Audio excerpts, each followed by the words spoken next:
ಮಾನ್ಯ ಮುಖ್ಯಮಂತ್ರಿಗಳಾಗಿರ್ತಕ್ಕಂಥ ಸಿದ್ದರಾಮಯ್ಯನವರು ವೇದಿಕೆಗೆ ಆಗಮಿಸ್ತಾ ಇದ್ದಾರೆ. ತಮ್ಮೆಲ್ಲರ ಪರವಾಗಿ ಅವ್ರನ್ನ ವೇದಿಕೆಗೆ ಸ್ವಾಗತವನ್ನು ಮಾಡ್ತಾ ಇದ್ದಾರೆ.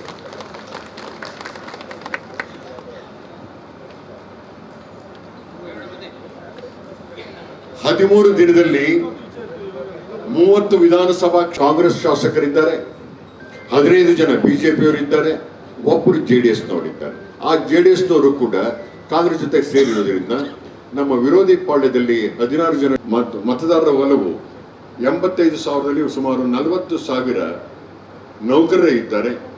ಅವರ ಮತಗಳನ್ನು ನಾನು ಮತ್ತು ಮಂಜುನಾಥ್ ಅವರಿಗೆ ನಾವು ವರ್ಗಾವಣೆಯನ್ನು ಮಾಡಿದ್ರು. ಎಲ್ಲಿ ಹೋಗ್ಬೇಕು? ಯಾಕಂದ್ರೆ ಗ್ರಾಜುಯೇಟ್ ಕಾನ್ಸ್ಟಿಟ್ಯೂನ್ಸಿಯಲ್ಲಿ ಎಲ್ಲ ಗ್ರಾಜುಯೇಟ್ಸ್ ಇರ್ತಾರ.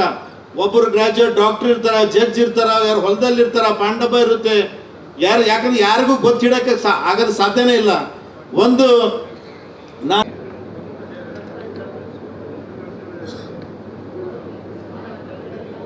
ಈಗ ವೇದಿಕೆಯಲ್ಲಿ ಆಸೀನರಾಗಿರ್ತಕ್ಕಂಥ ನಾವು ಮಾಡ್ತೇವೆ ಅನ್ನೋಂಥ ಭರವಸೆಯ ಮಾತುಗಳನ್ನ ಆಡಿದರೆ ಅದು ಯಾವ್ದು ಭಾಷೆಯಲ್ಲಿ ಉಪಯೋಗ ಹೇಳಬೇಕು ಅನ್ನೋದನ್ನ ರಾಜಕೀಯ ತಾವೇ ಯೋಚಿಸಬೇಕು, ಯಾವ ಭಾಷೆಯಲ್ಲಿ ಹೇಳಬೇಕು ಅಂತ ಅವ್ರಿಗೆ ಒಂದು ವಿಶ್ವಾಸ ಭರವಸೆ ಬರುವಂಥದ್ದನ್ನು.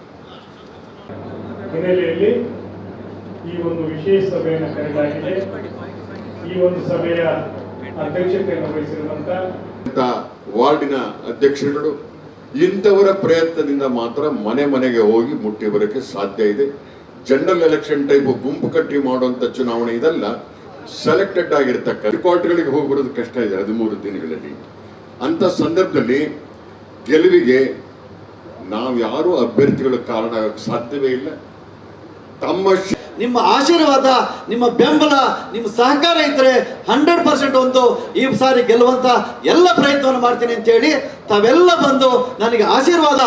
ವಿಶೇಷವಾಗಿ ಈಗ ನನಗೇನಾಗಿತ್ತು ಅಂದ್ರೆ ನನ್ನ ಕ್ಷೇತ್ರದಲ್ಲಿ ಅವರಿಗೆ ಬಿಜೆಪಿ ಅವರಿಗೆ ಮೊದಲೆಲ್ಲ ಅವ್ರಿಗೆ ಫಸ್ಟ್ ಟಿಕೆಟ್ ಅನ್ನು B-Pharm ಅನ್ನು ಕೊಡೋರು ಅಥವಾ ಅನೌನ್ಸ್ ಮಾಡೋರು, ನಮಗೆ ಲೇಟ್ ಆಗ. ಮತ್ತೆ ಆದ್ಮೇಲೆ ಏನು ಈ ಚುನಾವಣೆಯಲ್ಲಿ ನಾಳೆ ನಾನು ಮತದಾನ ಇದು ನಾಮಿನೇಷನ್ಸ್ ಅನ್ನ ಫೈಲ್ ಮಾಡ್ತಾ ಇದ್ದೀನಿ. ಹೊಂಬೇಗೌಡ ಗ್ರೌಂಡ್ ಯಾವುದೇ ಮರದಿಸು ಅಸಿಂಧು ಆಗುತ್ತೆ. ಹಾಗಾಗಿ ಏನು ನಾನು ಲಾಸ್ಟ್ ಟೈಮ್ 3,000 ಮತಗಳಿಂದ ಸೋತೆ, ನಾನು 1,800 ಮತಗಳು, 3,000 ಅಸಿಂಧು ನಂದೇ ಆಗಿತ್ತು. ದಯವಿಟ್ಟು ಅದನ್ನ ಬಂದಂತ ಮತದಾರರಿಗೆ ದಯವಿಟ್ಟು ಮೊನ್ನೆ ಪುಟ್ಟಣ್ಣ ಅವರು ನಡೆದ ಚುನಾವಣೆಯಲ್ಲಿ 17,000 ಇತ್ತು, 16,000 ಶಿಕ್ಷಕರು ಮತದಾನ ಮಾಡಿದ್ರು, 1,500 ಅಸಿಂಧು ಆಗಿತ್ತು. ಹಾಗಾಗಿ ಸುಮಾರು 60,000 ಹಿಂದಿನ ವರ್ಷದಲ್ಲಿ ಮತದಾರರಿದ್ರು. ಅದು ಮತದಾನ ಆದ್ಮೇಲೆ 30,000 ಜನ ಮತದಾನ ಮಾಡಿದ್ರು. ಅದರಲ್ಲಿ 4,500 ರಿಜೆಕ್ಟ್ ಆಗಿತ್ತು. ಇವೆಲ್ಲ ಕನಿಷ್ಠ ಒಂದು ಬೂತಿಗೆ ಒಂದು 50 ಜನನ್ನ ಅಲ್ಲಿಗೆ ಕಳಿಸ್ಕೊಟ್ರೆ ತುಂಬಾ ಅನುಕೂಲ ಆಗುತ್ತೆ. ಮತ್ತು ಈ ಮತದಾನ ಮಾಡುವಂತ ಸಂದರ್ಭದಲ್ಲಿ ನಾನು ಸಮಸ್ಯೆಗಳ ಬಗ್ಗೆ ಮಾತಾಡಕ್ ಹೋಗಲ್ಲ ಇದೆ. ಆ ಬೂತ್ಗಳಲ್ಲಿ ಒಂದು ಅವೇರ್ನೆಸ್ ಪ್ರೋಗ್ರಾಮ್ ತರ ಇರಬೇಕಾದ್ರೆ ಕನಿಷ್ಠ ಒಂದು 50 ಜನ ನಾವು ನಮ್ಮ ಕಾಂಗ್ರೆಸ್ನ ಆಕ್ಟ್ ಮಾಡಕ ಬಹಳಷ್ಟು ಈಸಿ ಕೆಲಸ ಮಾಡಿಕೊಟ್ಟಿದ್ದೀನಿ. ಹಾಗಾಗಿ ತಮ್ಗೆಲ್ಲ ನಾನು ಎಲ್ಲ MLA ಅವರಿಗೆ, ಎಲ್ಲ ಕಾಂಗ್ರೆಸ್ ಅಧ್ಯಕ್ಷರಿಗೆ, ನಮ್ಮ DCC ಅವರಿಗೆಲ್ಲ ನಾನು ನಮಸ್ಕಾರ. ಕರ್ನಾಟಕ ರಾಜ್ಯದ ಶಿಕ್ಷಕರ ಮತ್ತು ಪದವೀಧರರ ವಿಧಾನ ಪರಿಷತ್ನ ಚುನಾವಣೆಗೆ ಪೂರ್ವಭಾವಿಯಾಗಿ ಯಾವ ರೀತಿ ಸಿದ್ಧತೆಗಳನ್ನು ಮಾಡ್ಕೋಬೇಕು ಅಂತೇಳಿ ಈ ಒಂದು ಸಭೆಯನ್ನು ಕರೆದಿದ್ದಾರೆ. ಈ ಸಭೆಗೆ ಆಗಮಿಸಿರ್ತಕ್ಕಂಥ ಎಲ್ಲ ವೇದಿಕೆ ಮೇಲೆ ಆಸೀನರಾಗಿರ್ತಕ್ಕಂಥ ಗಣ್ಯರೇ, ವೇದಿಕೆ ಮುಂಭಾಗದಲ್ಲಿ ಆಸೀನರಾಗಿರ್ತಕ್ಕಂಥ ಎಲ್ಲ ಗಣ್ಯರೇ, ಆತ್ಮೀಯ ಕಾಂಗ್ರೆಸ್ ಬಂಧು ಭಗಿನಿಯರೇ, ಆತ್ಮೀಯ ನಾನು ಬೆಂಗಳೂರು ಪದವೀಧರ ಕ್ಷೇತ್ರದ ಚುನಾವಣೆಯಲ್ಲಿ ಸ್ಪರ್ಧೆ ಮಾಡ್ತಾ ಇದ್ದೀನಿ.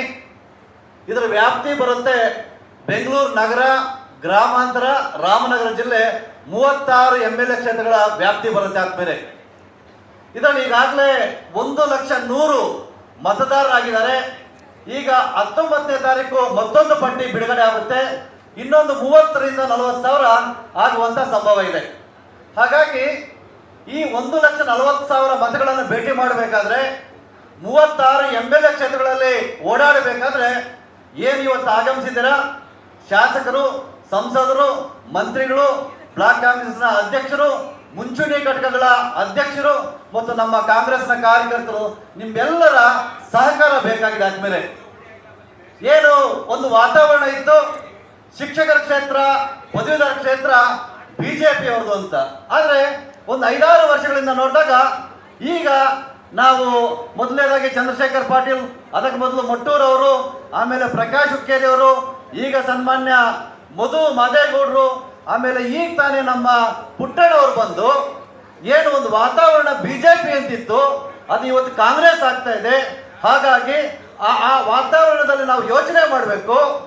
ಒಂದು ಯಾವ ರೀತಿ ಕೆಲಸ ಮಾಡಿದ್ರೆ ಕಾಂಗ್ರೆಸ್ ಪಕ್ಷಕ್ಕೂ ಸಹ ಪದವೀಧರರು ಮತ್ತು ಶಿಕ್ಷಕರ ಬೆಂಬಲ ಇದೆ ಅಂತ ಮನಗೊಂಡು ಏನು ನಾವು ನಾಮಿನೇಷನ್ಸ್ ಅನ್ನ ಎನ್ರೋಲ್ಮೆಂಟ್ ಅನ್ನು ಮಾಡ್ತಾ ಇದ್ದೀವಿ.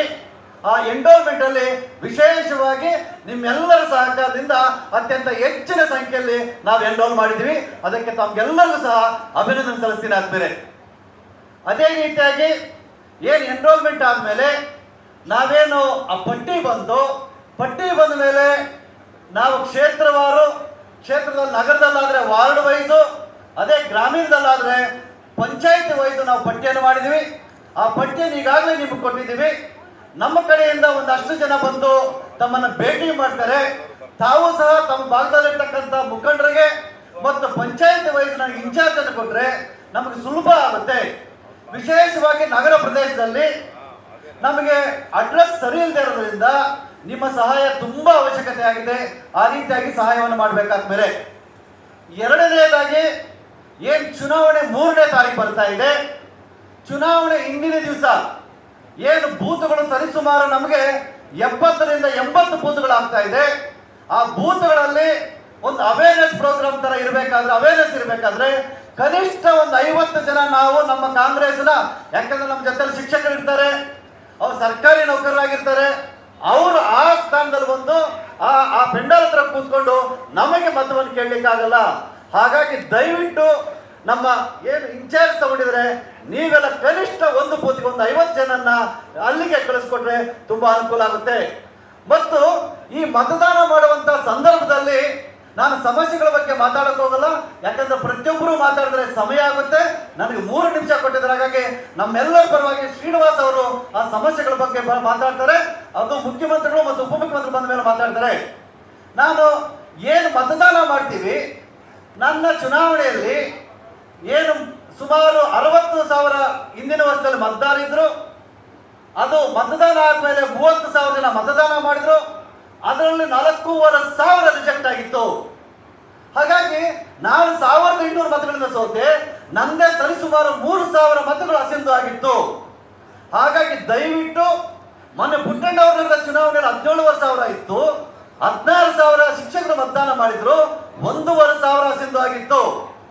ಹಾಗಾಗಿ ದಯವಿಟ್ಟು ತಾವು ಮತದಾನಕ್ಕೆ ಎಷ್ಟು ಒತ್ತು ಕೊಡ್ತಿರೋ ಅದೇ ರೀತಿಯಾಗಿ ಯಾವ ರೀತಿ ಮತವನ್ನು ಚಲಾಯಿಸಬೇಕು ಅಂತೇಳಿ ದಯವಿಟ್ಟು ನೀವು ಅವರಿಗೆ ಹೇಳ್ಕೊಡ್ಬೇಕು.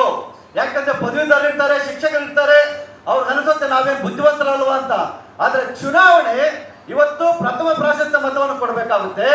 1 ಅಂತ ಕೆರೆ ಹಿಡಿಯಬೇಕಾಗ್ತದೆ. ಅವರು 1 ಅಂತ ONE ಅಂತ ಬರೆಯೋದು, 1 ಅಂತ ಬರೆಯೋದು, ರೈಟ್ ಹಾಕೋದು, 0 ಅನ್ನು ಬರೆಯೋದು, 1ಗೆ ಒಂದು ಶೃಂಗಾರ ಮಾಡೋದು, ಇವು ಯಾವುದೇ ಮಾಡಿದ್ರು ಅಸಿಂಧು ಆಗುತ್ತೆ. ಹಾಗಾಗಿ ಏನು ನಾನು ಲಾಸ್ಟ್ ಟೈಮ್ 3,000 ಮತಗಳಿಂದ ಸೋತೆ, ನಾನು 1,800 ಮತಗಳು, 3,000 ಅಸಿಂಧು ನಂದೇ ಆಗಿತ್ತು.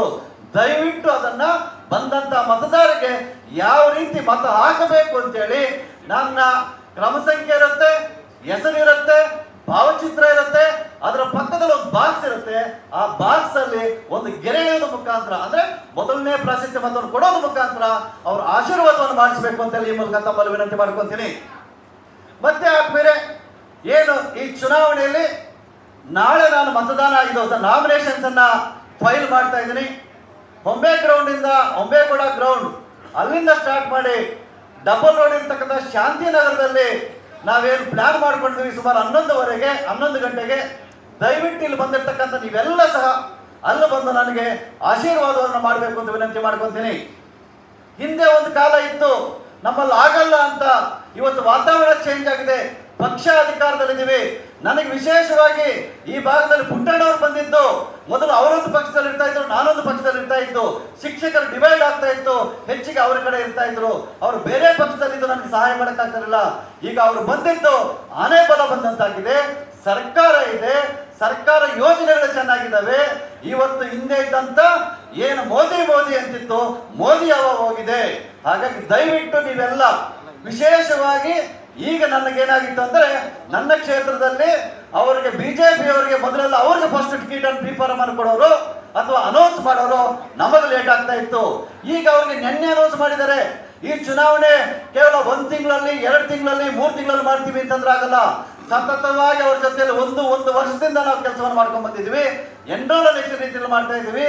ಅವ್ರಿಗೆ SMS, WhatsApp, social media, phone calls ಮತ್ತು ಆ ಶಿಕ್ಷಕರ ಸಂಘಟನೆಗಳಲ್ಲಿ ಬಹುತೇಕ 90% ನಮ್ಮ ಜೊತೆ ಇದ್ದಾರೆ, 99%. ಹಾಗಾಗಿ ಉತ್ತಮ ವಾತಾವರಣ ಇದೆ.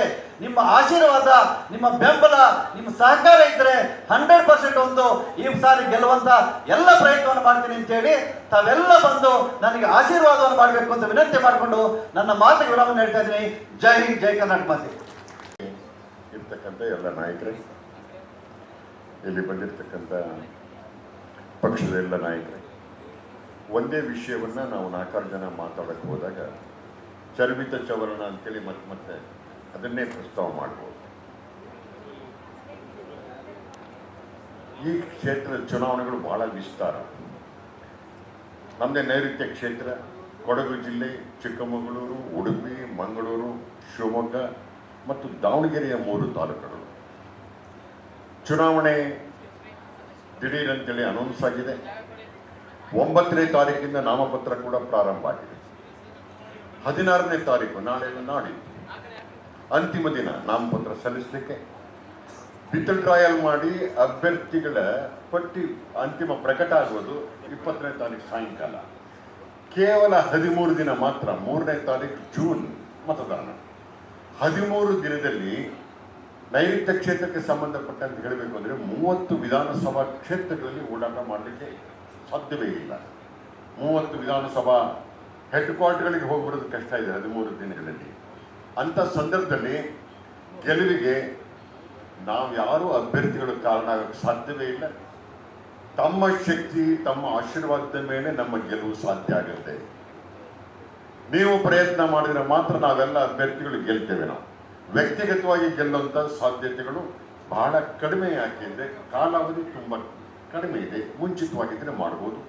ನನ್ನ ಕ್ಷೇತ್ರದಲ್ಲಿ ಸುಮಾರು 84,000 ಮತದಾರರಿದ್ದಾರೆ.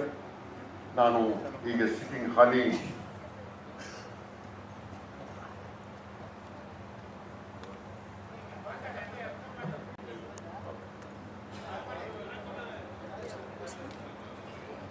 ಸನ್ಮಾನ್ಯ ಮುಖ್ಯಮಂತ್ರಿಗಳಾಗಿರ್ತಕ್ಕಂಥ ಸಿದ್ದರಾಮಯ್ಯನವರು ವೇದಿಕೆಗೆ ಆಗಮಿಸ್ತಾ ಇದ್ದಾರೆ. ತಮ್ಮೆಲ್ಲರ ಪರವಾಗಿ ಅವ್ರನ್ನ ವೇದಿಕೆಗೆ ಸ್ವಾಗತವನ್ನ ಮಾಡ್ತಾ ಇದ್ದಾರೆ.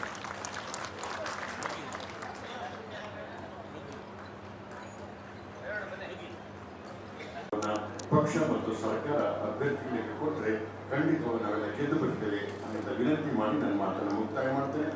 CM ಅವರು ಬಂದಿರೋದ್ರಿಂದ CM ಅವರ ಗಮನಕ್ಕೆ ಮೇಜರ್ 2 ಅಂಶದ ಮೇಲೆ ನಿಂತಿದೆ ಸರ್. ನಾವು ಎನ್ರೋಲ್ ಮಾಡಿದ್ದೇವೆ, ಸಂಪರ್ಕ ಮಾಡ್ತೇವೆ, ಎಲ್ಲರ ಪ್ರಯತ್ನ. ಅತಿ ಹೆಚ್ಚು ಮತದಾರರು ನಮಗೆ ನೌಕರರು. ಪ್ರಣಾಳಿಕೆಯನ್ನು ನಾವು ಹೇಳಿದ್ದೇವೆ. NPS ಮತ್ತು OBC ವಿಷಯವನ್ನು ಅದ್ರ ಬಗ್ಗೆ ಒಂದು ಸಮಿತಿ ಕೂಡ ತಾವು ಮಾಡಿದ್ದೀರಾ. ಯಾರು 2004 ಮುಂಚೆ ಅಪಾಯಿಂಟ್ ಆಗಿದ್ರು, 2006 ನಂತರ ರಿಪೋರ್ಟ್ ಮಾಡ್ಕೊಂಡಿದ್ದು ಅಂತ 11,300 ಚಿಲ್ಲರೆ ಜನಕ್ಕೆ ನೀವು OPSಗೆ ಅಳವಡಿಸಿದ್ದೀರಾ. ತಾವು ಒಂದು ಸಂದೇಶವನ್ನು ಈ ಚುನಾವಣೆ ಸಂದರ್ಭದಲ್ಲಿ ನಾವು ಮಾಡ್ತೇವೆ ಅನ್ನೋಂಥ ಭರವಸೆಯ ಮಾತುಗಳನ್ನು ಆಡಿದರೆ ಅದು ಯಾವ ಭಾಷೆಯಲ್ಲಿ ಹೇಳಬೇಕು ಅನ್ನೋದನ್ನು ರಾಜಕೀಯವಾಗಿ ತಾವು ಯೋಚಿಸಬೇಕು. ಯಾವ ಭಾಷೆಯಲ್ಲಿ ಹೇಳಬೇಕು ಅಂತ ಅವ್ರಿಗೊಂದು ವಿಶ್ವಾಸ, ಭರವಸೆ ಬರುವಂಥದ್ದು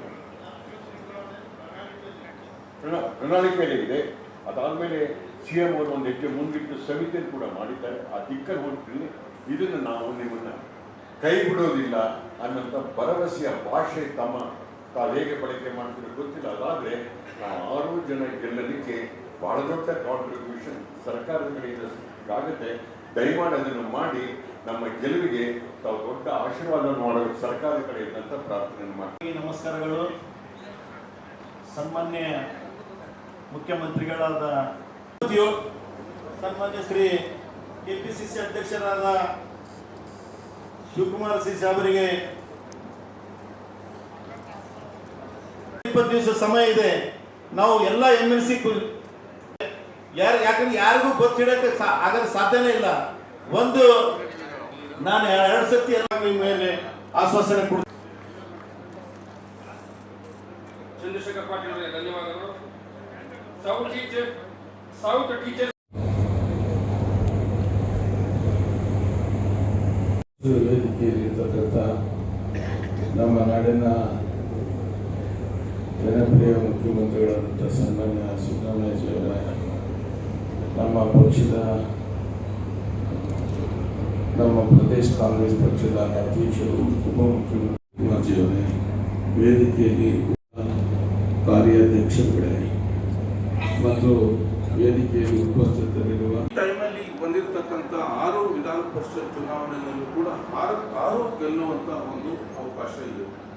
ಕಾರಣ ಏನಂತ ಹೇಳಿದರೆ, ಹಿಂದೆ ಸಿದ್ದರಾಮಯ್ಯಜಿಯವರು ಮುಖ್ಯಮಂತ್ರಿಗಳಾಗಿದ್ದಂಥ ಕಾಲದಲ್ಲಿ ಈ ಶಿಕ್ಷಣ ಕ್ಷೇತ್ರಕ್ಕೆ ಒಂದು ದೊಡ್ಡ ಕೊಡುಗೆಯನ್ನು ಕೊಟ್ಟರು. ಯಾವ ಮುಖ್ಯಮಂತ್ರಿಗಳು ಕೂಡ ನಾನು 24 ವರ್ಷ ಶಾಸಕ ಅವಧಿಯಲ್ಲಿ 2 ತಾಸು ಶಿಕ್ಷಣ ಇಲಾಖೆ ಸಮಸ್ಯೆಗಳಿಗೆ ಸ್ಪಂದನೆ ಮಾಡಿದ್ದನ್ನ ನಾವು ನೋಡಲಿಲ್ಲ. ಈಗ ಇಲ್ಲಿ ಮಾತಾಡೋದು ಭಾಷಣ, ನಮ್ಮ ಪ್ರೋಗ್ರಾಮ್ಸ್ ಎಲ್ಲ ಬಿಡಿ. ಈಗ ನಿಮ್ನೆಲ್ಲ ಕರೆದಿರೋದು ಏನಪ್ಪಾ ಅಂದ್ರೆ, ಕ್ಯಾಂಡಿಡೇಟ್ನ ನಾವು ಅಲ್ಲೇ 6 ತಿಂಗಳಿಂದ ಅನೌನ್ಸ್ಮೆಂಟ್ ಮಾಡ್ಬಿಟ್ಟಿದ್ದು.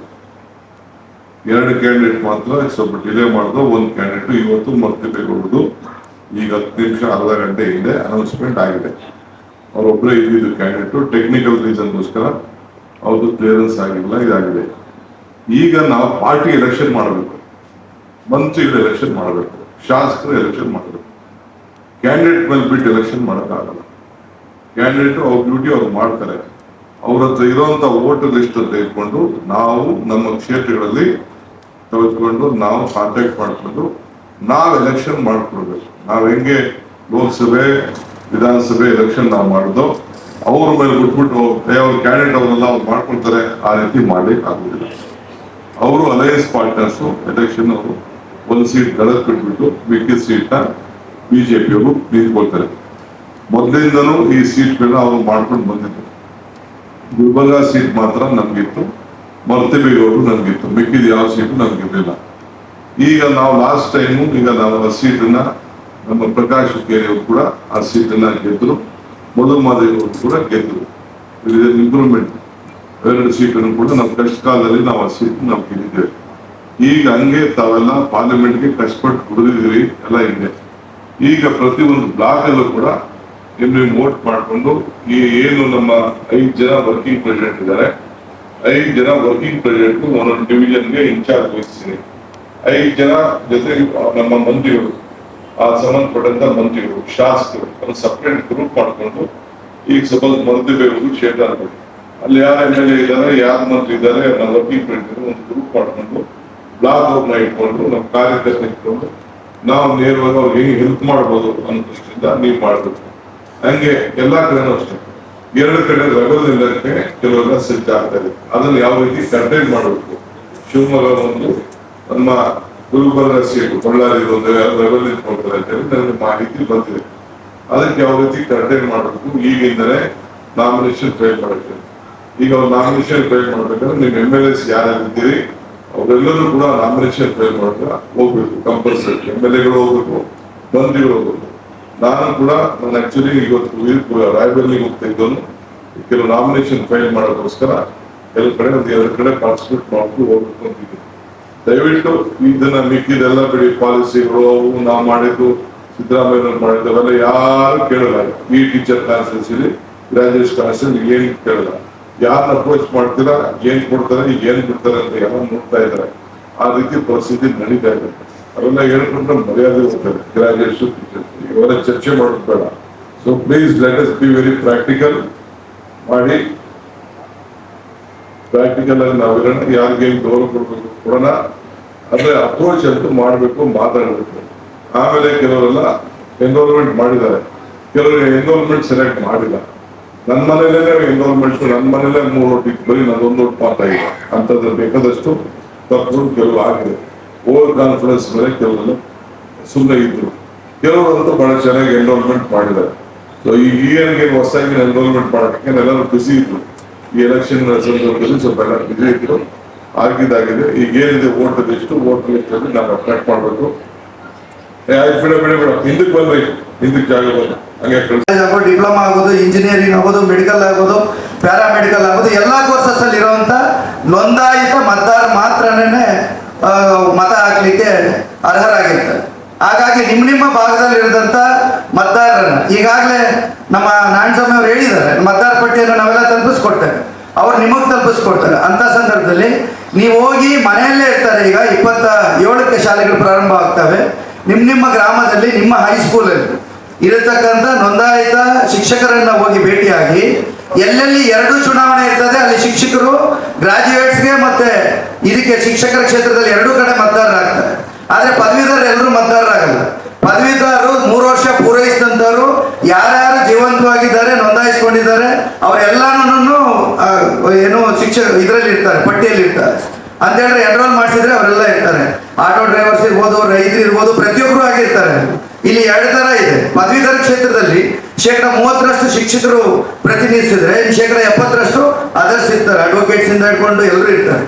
ಹಾಗಾಗಿ ಇಲ್ಲಿ ಶಿಕ್ಷಕರ ಕ್ಷೇತ್ರ ಎಲ್ಲೆಲ್ಲಿ 2 ಕಡೆ ಬರುತ್ತೆ ಅವ್ರು 2 ಕಡೆ ವೋಟರ್ಸ್ ಆಗಿರ್ತಾರೆ. ಅಂತ ಸಂದರ್ಭದಲ್ಲಿ ಅವ್ರನ್ನ ಮನವರಿಕೆ ಮಾಡ್ಕೊಡುವಂತ ಕೆಲಸ ನಿಮ್ಮ ಗ್ರಾಮದಿಂದನೇ ಪ್ರಾರಂಭ ಆದ್ರೆ ನಮ್ಗೆ ಈಸಿ ಆಗುತ್ತೆ. ನಾನು ಅಲ್ಲಿ ಮಾಡ್ತೀನಿ, ನನಗೆ ಅಲ್ಲಿ ಗೊತ್ತಿದೆ, ಎಲ್ಲೆಲ್ಲಿ ಗೊತ್ತಿದೆಯೋ ಅದನ್ನ ದೂರವಾಣಿ ಮುಖಾಂತರ ಸಂಪರ್ಕ ಮಾಡುವಂಥದ್ದು.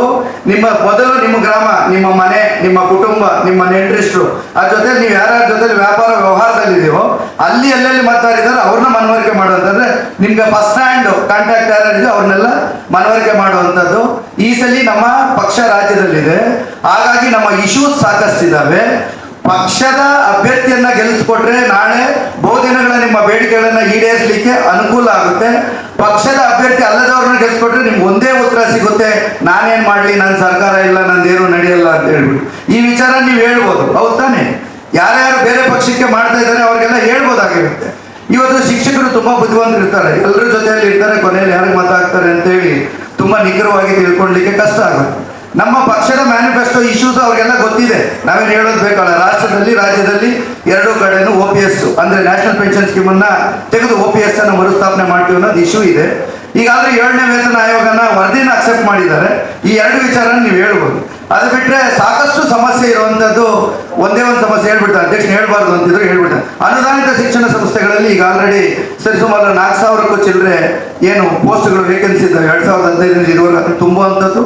ಜೊತೆಯಲ್ಲಿ ಅನುಪಾತ ಇತ್ತೀಚೆಗೆ PU ಕಾಲೇಜುಗಳು 1:40 ಅನುಪಾತದಲ್ಲಿ 30 ಪ್ರೆಸೆಂಟ್ ಇರಬೇಕು.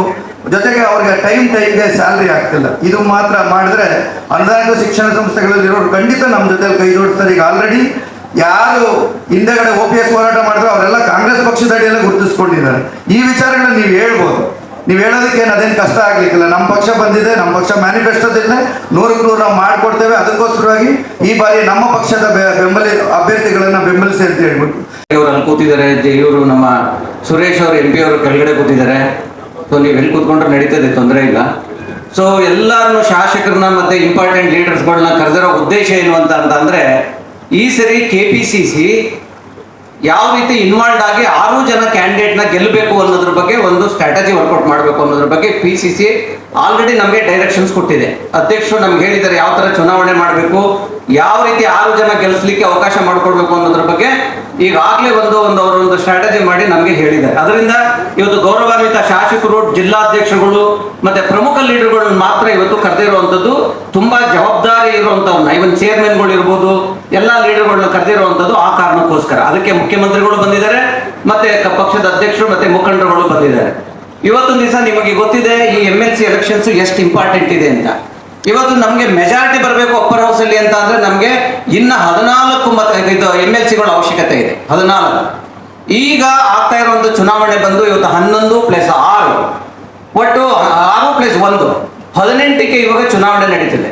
ಅಂಥದ್ರಲ್ಲಿ ನಾವು ಅಟ್ ಎನಿ ಕಾಸ್ಟ್ 14ನ್ನ ಗೆಲ್ಲಬೇಕು ಅಂತ ಅಂದ್ರೆ, ಗೆದ್ರೆ ಅಪ್ಪರ್ ಹೌಸ್ ಅಲ್ಲಿ ನಮಗೆ ಮೆಜಾರಿಟಿ ಸಿಗ್ಬೇಕು ಅಂತ ಅಂದ್ರೆ ನಮ್ಗೆ ಗೊತ್ತಿದೆ ಇವತ್ತು ಎಲ್ಲ ಬಿಲ್ಗಳೆಲ್ಲ ಅಪ್ಪರ್ ಹೌಸ್ ಅಲ್ಲಿ ಸ್ಟಕ್ ಆಗ್ತಾ ಇರುವಂತ ವಿಚಾರ.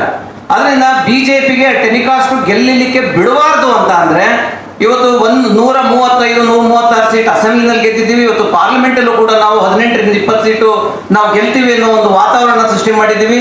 ಅಂಥದ್ರಲ್ಲಿ ಇವಾಗ MLCಗಳು ಕೂಡ ನಾವು ಅಟ್ ಎನಿ ಕಾಸ್ಟ್ 6 ಜನ MLCಗಳನ್ನ ಹೇಗೆ ಗೆಲ್ಲಬೇಕು ಅನ್ನೋದನ್ನ ಈಗ ಒಂದು ಸ್ಟ್ರಾಟಜಿ ಮಾಡೋದಕ್ಕೆ KPCC ಸಭೆನ ಕರೆದಿದೆ. ಇದಕ್ಕೆ ಆಲ್ರೆಡಿ ಅಧ್ಯಕ್ಷರು ಹೇಳಿರೋ ಹಾಗೆ ಇವತ್ತೇನು ನಮ್ಮ ಕ್ಯಾಂಡಿಡೇಟ್ಗಳು ಮಾತಾಡಿದ್ರು 6 ಜನ, ಅದರ ಪ್ರಕಾರ ಎಷ್ಟು ವೋಟ್ಸ್ ಇದೆ ಅದರ ಒಂದು ಪ್ರತಿಯೊಂದು ತಾಲೂಕಿಂದ ಹಿಡಿದು ಜಿಲ್ಲೆಯಿಂದ ಹಿಡಿದು ತಾಲೂಕು ತನಕನೂ ಕೂಡ ಅಬ್ಸರ್ವರ್ಸ್ ಹಾಕೋದು, ಆ ಮತದಾರನ ಮತಗಟ್ಟೆಗೆ ಹೇಗೆ ಕರ್ಕೊಂಡ್ಬರ್ಬೇಕು, ಅದರಲ್ಲಿ ಮಂತ್ರಿಗಳ ಜವಾಬ್ದಾರಿ ಏನು, ಜಿಲ್ಲಾಧ್ಯಕ್ಷಗಳ ಜವಾಬ್ದಾರಿ ಏನು, MLAಗಳ ಜವಾಬ್ದಾರಿ ಏನು, ಮತ್ತೆ ಅದ್ರ ಜೊತೆಗೆ ಅಲ್ಲಿರುವಂತಹ ಮುಖಂಡರುಗಳ ಜವಾಬ್ದಾರಿ ಏನು ಅನ್ನೋದನ್ನ ಈಗ ಅಧ್ಯಕ್ಷರು ಆಲ್ರೆಡಿ ಅದಕ್ಕೆ ಪ್ಲಾನ್ ಮಾಡಿದ್ದಾರೆ. ಬ್ಲಾಕ್ ಅಧ್ಯಕ್ಷಗಳ ಇದೇನು ಎಲ್ಲದನ್ನು ಕೂಡ ಮಾಡಿದ್ದಾರೆ. ಅದರಲ್ಲಿ ಮಹಿಳಾ ಕಾಂಗ್ರೆಸ್ ಇರ್ಬೋದು, ಎಲ್ಲ ಫ್ರಂಟಲ್ ಆರ್ಗನೈಸೇಷನ್ ಕೂಡ ಸತತವಾಗಿ ಎಲ್ಲ ಈ ಚುನಾವಣೆ ಮುಗಿಯೋ ತನಕ ವೋಟರ್ಸ್ನ ಕರ್ಕೊಬಂದು ವೋಟ್ ಹಾಕ್ಸೋ ತನಕ PCC ಮೊದಲ ಬಾರಿಗೆ ಈ ಕ್ಯಾಂಡಿಡೇಟ್ಗಳ ಜೊತೆ ಇನ್ವಾಲ್ವ್ ಆಗಿ ಅವರ ಸಿಸ್ಟಮ್ಗೆ ಏನು ಧಕ್ಕೆ ಬರದೇನೆ ಇರೋ ರೀತಿಯಲ್ಲಿ ಅವರ ಸಿಸ್ಟಮ್ ಒಳಗಡೆ ನಾವು ಸೇರ್ಕೊಂಡು ಆ ಎಲೆಕ್ಷನ್ನ ಯಾವ ರೀತಿ ನಡೆಸಬೇಕು, ಯಾವ ರೀತಿ ಗೆಲ್ಲಬೇಕು ಅನ್ನೋದು ಕೂಡ ನಮಗೆ ಬಹಳ ಮುಖ್ಯ ಆಗುತ್ತೆ ಅನ್ನೋದು ಈ ಒಂದು ಮೀಟಿಂಗ್ನ ಮೂಲ ಉದ್ದೇಶ. ಅದಕ್ಕೋಸ್ಕರ ಈ ಇದಾದ್ಮೇಲೆ ಈ ಮೀಟಿಂಗ್ ಆದ್ಮೇಲೆ ಅಧ್ಯಕ್ಷರು ಮತ್ತೆ ಮುಖ್ಯಮಂತ್ರಿಗಳು ಮಾತಾಡಿದ ನಂತರ ನೀವು ಜಿಲ್ಲಾಧ್ಯಕ್ಷರುಗಳು ಯಾರಿದ್ದೀರಿ ಬಂದಿದ್ದೀರಿ ಅವರು ಮತ್ತೆ ಕ್ಯಾಂಡಿಡೇಟ್ಗಳು ಒಂದು ಅರ್ಧ ಗಂಟೆ KPCC ಅಧ್ಯಕ್ಷರ ಜೊತೆನಲ್ಲಿ ನೀವು ಕುತ್ಕೊಂಡ್ರೆ ಅದನ್ನ ನಾವೊಂದು ಪ್ಲಾನ್ ಏನ್ ಮಾಡ್ತಾ ಇದ್ದೀವಿ ಅನ್ನೋದ್ರ ಬಗ್ಗೆ ನಿಮ್ಮ ಗಮನಕ್ಕೆ ನಾವು ತರ್ತೀವಿ. ನಿಮ್ಮ ಸಜೆಷನ್ಸ್ ಕೂಡ ಕೊಡಿ ಅವಾಗ. ಅಥವಾ ಈಗ ಇದು ಮಂತ್ರಿಗಳು ಮತ್ತೆ ಶಾಸಕರು ಇದ್ದೀರಿ, ಅವ್ರದ್ದು ಏನಾದ್ರು ಐಡಿಯಾಗಳು ಕೊಡೋ ಹಾಗಿದ್ರೆ ಯಾವ ತರ ಗೆಲ್ಲಬೇಕು ಅನ್ನೋದನ್ನ ನಾವು ಮಾಡ್ಬೇಕು. ಇವತ್ತು ನಾವು ನೋಡ್ತಾ ಇದ್ದೀವಿ, ಅಕಸ್ಮಾತ್ ಈಗ ನಾವು ಪುಟ್ಟಣ್ಣ ಮಾತಾಡ್ತಾ ಇದ್ವಿ, ಪುಟ್ಟಣ್ಣ ಗೆದ್ರು, ಈಗ ಪುಟ್ಟಣ್ಣ ಹೇಳ್ತಾ ಇದ್ರಿ ಈಗ ನಾವು ಮನಸ್ಸು ಮಾಡಿದ್ರೆ 6ಕ್ಕೆ 6 ಗೆಲ್ಬಹುದು ಇವಾಗ ಅಂತ. ಯಾಕೆಂತಂದ್ರೆ ಅವ್ರು ಎಲ್ಲಾ ಪಾರ್ಟಿಯಿಂದ MLC ಆಗಿರುವಂತವ್ರು, ಇಂಡಿಪೆಂಡೆಂಟ್ ಆಗೂ ಆಗಿದ್ದಾರೆ, JDS ಇಂದನೂ ಆಗಿದ್ದಾರೆ, BJP ಇಂದನೂ ಆಗಿದ್ದಾರೆ, ಕಾಂಗ್ರೆಸ್ ಇಂದನೂ ಆಗಿದ್ದಾರೆ. ಸೊ ಅದರಿಂದ ಅವ್ರಿಗೆ ಅಷ್ಟು ಅನುಭವ ಇದೆ. ಮತ್ತೆ ಇಲ್ಲಿರೋ ಅಷ್ಟು ಜನಕ್ಕೆ 2 ಸರಿ 3 ಸರಿ ಚುನಾವಣೆ ನಡೆಸಿರುವಂತ ಅನುಭವ ಇದೆ. ಆ ಕಾರಣಕ್ಕೆ 6 ಗೆಲ್ಲಲಿಕ್ಕೆ ನಾವು ಬೇಕಾದಂತ ಪ್ಲಾನ್ ನ KPCC ಇಂದ ಇವನ್ ಕಾರ್ಯಾಧ್ಯಕ್ಷರುಗಳು ಇರ್ಬೋದು, ಪ್ರತಿಯೊಬ್ರು ಕೂಡ ಎಲ್ಲ ನಿಂತ್ಕೊಂಡ್ರೆ ಗೆಲ್ಲೋದು ಕಷ್ಟ ಅಲ್ಲ.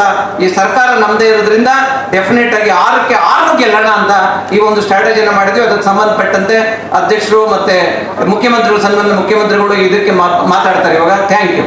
ನೀವು ಒಂದ್ ಕಡೆ ಪಕ್ಷದ ವತಿಯಿಂದ ಒಂದು ಕಾನ್ಸ್ಟಿಟ್ಯೂನ್ಸಿನಲ್ಲಿ ಒಂದು ಕಾರ್ಯಕರ್ತ ಸಭೆ ಕರೆದು ನೀವೆಲ್ಲರೂ ಕೂಡ ಸಪೋರ್ಟ್ ಮಾಡಬೇಕು ಅಂತಂದ್ರೆ ಅಷ್ಟಕ್ಕೆ ಸಾಲದು. ನೀವು ಪ್ರತಿ ಕ್ಷೇತ್ರದಲ್ಲಿ ಜವಾಬ್ದಾರಿಯನ್ನ ವಹಿಸ್ಬೇಕು. ಜವಾಬ್ದಾರಿ ವಹಿಸಿ ಒಂದು ಹೋಬಳಿ ಮಟ್ಟದಲ್ಲಿ ಒಂದು ಕಮಿಟಿ ಮಾಡಿ ನೀವು ಪ್ರತಿಯೊಬ್ಬರು ಕೂಡ ವೋಟ್ ಕೇಳಿ ಅಂತ ಹೇಳ್ಬೇಕು. ಜೊತೆಗೆ ಯಾರ್ಯಾರು ಒಂದು ಶಾಲೆಗಳು ಅಥವಾ ಹೆಚ್ಚಿನ ವೋಟ್ಗಳು ಇರ್ತಾರೆ ಅವ್ರ ನಂಬರ್ನ ಹೋದಾಗ ಅಭ್ಯರ್ಥಿಗಳ ಜೊತೆಗೆ ಮಾತಾಡಿಸ್ಬೇಕು. ಅಭ್ಯರ್ಥಿಗಳು ಫೋನ್ನ ರಿಸೀವ್ ಮಾಡಬೇಕು. ನಿಮ್ಗೆ ಎಷ್ಟೇ ತೊಂದರೆ ಆದರೂ ಕೂಡ ಅವ್ರು ಹೋಗಿ ಕೊಟ್ಟಾಗ ನಮ್ಮಲ್ಲಿ ಪದ್ಮಾವತಿ ಕುಂತವ್ರಿ ಮೇಡಮ್, ಇವರು ನಮ್ಮ ಸುಮಾರು ಸ್ಕೂಲ್ ಹೋದಾಗೆಲ್ಲ ಆ ಪ್ರಿನ್ಸಿಪಾಲ್ಗೆ ಅಥವಾ ಓನರ್ಗೆ ಫೋನ್ ಮಾಡಿಕೊಡೋರು ನನಗೆ. ನಾನು ಎಲ್ಲರಿಗೂ ರಿಸೀವ್ ಮಾಡ್ತಿದ್ದೆ. ಆ ಥರ ಅಭ್ಯರ್ಥಿಗಳಾದವರು ಅವ್ರು ಓದಂಥ ಸಂದರ್ಭದಲ್ಲಿ ಯಾರೋ ಬ್ಲಾಕ್ ಅಧ್ಯಕ್ಷರು ಇರ್ತಾರೆ, ಯಾರ ಕಾರ್ಯಕರ್ತರು ಇರ್ತಾರೆ, ಯಾರ ಸ್ಕೂಲ್ ಓನರ್ ಇರ್ತಾರೆ, ಅದು ಯಾರೋ ಒಂದು 4 ಕೋಟಿ ಇರ್ತದೆ, 5 ಕೋಟಿ ಇರ್ತದೆ, ಅವ್ರು ಫೋನ್ ಮಾಡ್ಕೊಡ್ತಾರೆ. ನೀವು ರಿಸೀವ್ ಮಾಡಿ ಮಾತಾಡಿದ್ರೆ 100ಕ್ಕೆ 100 ಭಾಗ ಆ ವೋಟ್ ನಿಮಗೆ ಕನ್ಫರ್ಮ್ ಆಗುತ್ತೆ. 100ಕ್ಕೆ 100 ನಿಮ್ಮ ವೋಟ್ ಕನ್ಫರ್ಮ್ ಆಗುತ್ತೆ. ಯಾಕೆಂದ್ರೆ ಅಪೋಸಿಷನ್ ಕ್ಯಾಂಡಿಡೇಟ್ ರೀಚ್ ಆಗಕ್ಕಾಗಲ್ಲ, ನೀವು ರೀಚ್ ಆಗ್ಬೋದು. ಯಾಕೆಂತಂದ್ರೆ ಸನ್ಮಾನ್ಯ DK ಶಿವಕುಮಾರ್ ಸಿದ್ದರಾಮಯ್ಯ ಅವರು 6 ತಿಂಗಳು ಮೊದಲೇ ನಿಮ್ಮನ್ನು ಕ್ಯಾಂಡಿಡೇಟ್ ಅಂತ ಮಾಡೋರೆ, ಒಂದು ನೆಟ್ವರ್ಕ್ ಮಾಡ್ಕೊಂಡಿದ್ದೀರಿ. ಮ್ಯಾಕ್ಸಿಮಮ್ ಈಗ ನೀವು ಟಚ್ ಮಾಡಬೇಕು. ನೀವು ನೇರ ಅಭ್ಯರ್ಥಿ ಬೇರೆಯವ್ರು ಮಾತಾಡೋದಕ್ಕೂ ಕೂಡ ಅಭ್ಯರ್ಥಿನ ನೇರವಾಗಿ ಮಾತಾಡೋದು ಕೂಡ ಡಿಫರೆನ್ಸ್ ಇಲ್ಲ. ನಾನು ಕೇಳ್ಕೊಂಡ್ರು ಅಂತೇಳಿ ಅದಕ್ಕೆ ನಮ್ಮ ಕಾರ್ಯಕರ್ತರು, ನಮ್ಮ ಮುಖಂಡರುಗಳು ಎಲ್ಲೆಲ್ಲಿ ಹೋಯ್ತಾರೆ ಮೇನ್ ಆಗಿರ್ತಾರೆ, ಅವ್ರು ನಿಮ್ಮ ಫೋನ್ ನಂಬರ್ ಕೊಟ್ಟು ಅಥವಾ ನಿಮ್ಮ PA ನಂಬರ್ ಕೊಟ್ಟು ಅವರು ಎಲ್ಲಿ ಫೋನ್ ಕೊಟ್ಟು ಮಾತಾಡಿಸ್ತಾರೆ ಅಲ್ಲಿ ನೀವು ಮಾತಾಡಬೇಕು, ನೀವು ರಿಕ್ವೆಸ್ಟ್ ಮಾಡಬೇಕು. ಅದರಲ್ಲೂ ಕೂಡ ಟೀಚರ್ ಕಾನ್ಸ್ಟಿಟ್ಯೂನ್ಸಿ, ಗ್ರಾಜುಯೇಟ್ ಕಾನ್ಸ್ಟಿಟ್ಯೂನ್ಸಿ ಅವ್ರಿಗೆ ಹೈಯೆಸ್ಟ್ ರಿಜಿಸ್ಟ್ರೇಷನ್ ಆಗಿರೋದು 12 ಶಾಲೆಯಲ್ಲಿ ಇರ್ತಕ್ಕಂಥ ಟೀಚರ್ಸ್ಗಳು ಗ್ರಾಜುಯೇಟ್ಗಳಿದ್ದಾರೆ, ಟೀಚರ್ಸ್ಗಳಿದ್ದಾರೆ. ಅವರನ್ನ ನೀವು ದಯಮಾಡಿ ಅವ್ರನ್ನ ಟಚ್ ಮಾಡಬೇಕು. ಯಾಕೆಂದ್ರೆ 27ಕ್ಕೆ ರಿಓಪನ್ ಆಗ್ತದೆ ಶಾಲೆಗಳು, ಎಂಟೈರ್ ಸ್ಟೇಟಲ್ಲಿ ರಿಓಪನ್ ಆಗ್ತದೆ. ನೀವು ಅವ್ರನ್ನ ಎಷ್ಟು ನೀವು ರೀಚ್ ಮಾಡ್ತೀರೋ, ಸ್ಕೂಲ್ ಓನರ್ಸ್ ಇರ್ಬೋದು, ಹೆಡ್ ಮಾಸ್ಟರ್ಗಳು ಇರ್ಬೋದು, ಅವ್ರು ರೀಚ್ ಮಾಡ್ತಾರೆ. ಅಷ್ಟು ಓಟು ಒಂದು 5 ಓಟ್ ಇದ್ರೆ, 10 ಓಟ್ ಇದ್ರೆ, 20 ಓಟ್ ಇದ್ರೆ, 30 ಓಟ್ ಇದ್ರೆ, ಅಷ್ಟು ಓಟು ನಮಗೆ ಒಂದು ಕಡೆಗೆ ಬರಲಿಕ್ಕೆ ಅವಕಾಶ ಆಗ್ತದೆ. ಅದನ್ನ ನೀವು ಅಭ್ಯರ್ಥಿಗಳು ಮಾಡಿ ನೀವು ಎಷ್ಟು ಜನ ರೀಚ್ ಆಗ್ತಾರೆ ಅಷ್ಟು ಓಟ್ ಬರ್ತದೆ ಅಂತ ಹೇಳಿ. ಜೊತೆಗೆ ನಮ್ಮ ಬ್ಲಾಕ್ ಅಧ್ಯಕ್ಷರುಗಳು ಏನಿದ್ದೀರಿ, ಜಿಲ್ಲಾಧ್ಯಕ್ಷರು, ಬ್ಲಾಕ್ ಅಧ್ಯಕ್ಷರು, ನಮ್ಮ MLAಗಳು ನಿಂತಿದ್ದಂಥವ್ರು, MLAಗಳು ಯಾರಿದ್ದೀರಿ, ನಿಮ್ಮಲ್ಲಿ ರಿಕ್ವೆಸ್ಟ್ ಏನಪ್ಪ ಅಂತಂದ್ರೆ ಮ್ಯಾಕ್ಸಿಮಮ್ ಆಯಾ ಕಾನ್ಸ್ಟಿಟ್ಯೂನ್ಸಿನಲ್ಲಿ ಡಿವೈಡ್ ಮಾಡಿ ಹೆಚ್ಚಿನ ಒತ್ತಡ ಆಗಬಾರ್ದು ಅವ್ರಿಗೆ, ಯಾರಿಗೆ ಕಾರ್ಯಕರ್ತರಿಗೆ. ಕಾರ್ಯ ನೀವು 100 ಜನ ಮನೆಗೆ ಹೋಗಪ್ಪ ಅಂತಂದ್ರೆ 100 ಜನಕ್ಕೆ ಹೋಗಲ್ಲ, ಅವರು 100ಕ್ಕೆ 100 ಭಾಗ ಹೋಗಲ್ಲ. ನೀವೇನು ಡಿವೈಡ್ ಒಂದು ಹೋಬಳಿನಲ್ಲಿ ಒಂದು 100 ಓಟ್ 200 ಓಟ್ ಇದ್ರೆ ಅಲ್ಲೊಂದು 10 ಜನ ಮಾಡ್ಬಿಟ್ಟು ನೀವು ಅಷ್ಟೇ ಜನ ಮಾಡಬೇಕು ಅಂತ ಹೇಳ್ಬೇಕು. ಅವಾಗ ಕಡಿಮೆ ಇರ್ತದೆ. ಅದನ್ನ ಮಾಡಬೇಕು ಅಂತೇಳಿ ತಮ್ಮೆಲ್ಲರಲ್ಲೂ ಕೂಡ ನಾನು ಮನವಿ ಮಾಡ್ತೀನಿ.